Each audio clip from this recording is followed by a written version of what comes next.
History remembers him with scorn. A traitor. A villain. But what if the story of Judas Iscariot is more than betrayal? What if it's a prophecy of pain and a purpose misunderstood? This is the story of the man who walked with the Messiah and walked into infamy. Yet even the most broken man may hold a mirror to the rest of us. Judas Iscariot. A name cursed by time. But before the silver, before the kiss, he was a disciple. A chosen one. He followed Jesus. He witnessed miracles. He laughed, walked, prayed, just like the others. When Jesus fed the 5,000, Judas was there. When he calmed the storm, Judas stood in awe. When Lazarus was raised from the dead, Judas watched a man walk out of a tomb.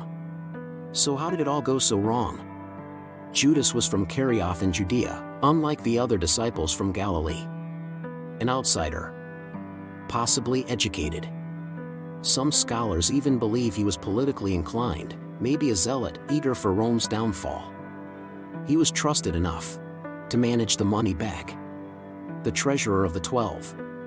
But trust can be a dangerous burden. We don't know exactly when it started. But something began to shift. Perhaps Judas grew impatient. Maybe he thought Jesus should rise up, crush the Romans, and claim the throne of David.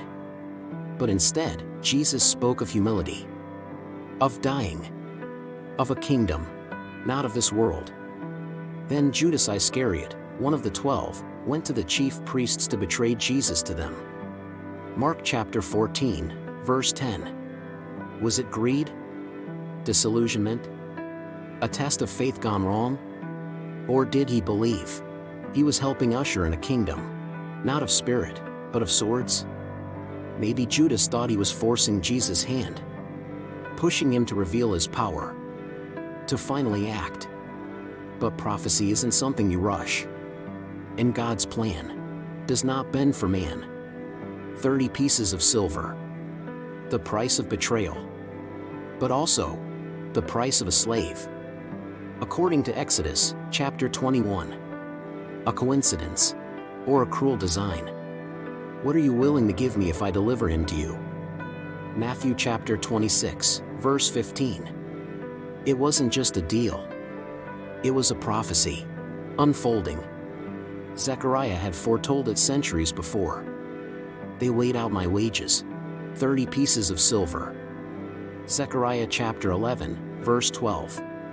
The scriptures were not just predicting the betrayal, they were echoing it. Layer after layer, pointing toward this moment. That night, around the table, the air was heavy. The end was near. Jesus already knew. He looked into Judas' eyes and said the unthinkable, what you are about to do. Do it quickly. John chapter 13, verse 27. And Judas left, alone in the dark. But what was in his heart? Was he resolved? Was he terrified? The Bible doesn't say. All we know is, he left the light to enter the night. In the stillness of Gethsemane, the torches appeared. And leading them was one of the 12. He didn't bring chains. He didn't bring weapons.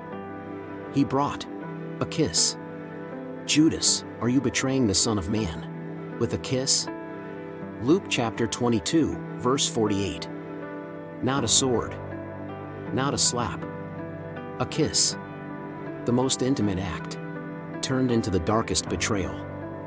And yet, Jesus still called him friend. The weight came crashing down.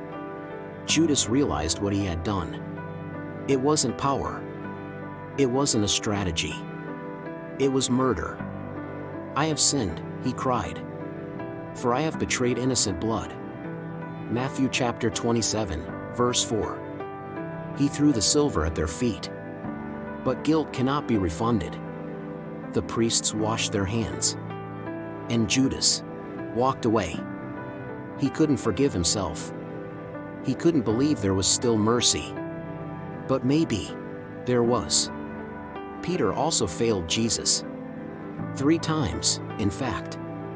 But Peter returned. Judas did not. Judas died. Alone. But his story didn't. He became a warning. A symbol. Yet some wonder, was he just a puppet in a divine play? Did he have a choice? Or did he fall into a role already written? We all betray in small ways. With silence. With pride. With fear. We trade truth for comfort. Conviction for applause. Faith for convenience. And yet, we are offered grace. Judas reminds us of the cost of lost purpose and the weight of regret.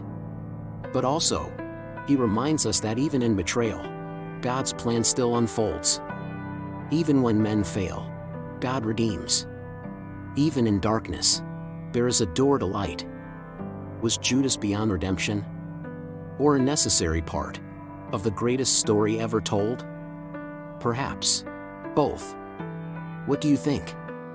Comment your thoughts below and subscribe for more biblical deep dives.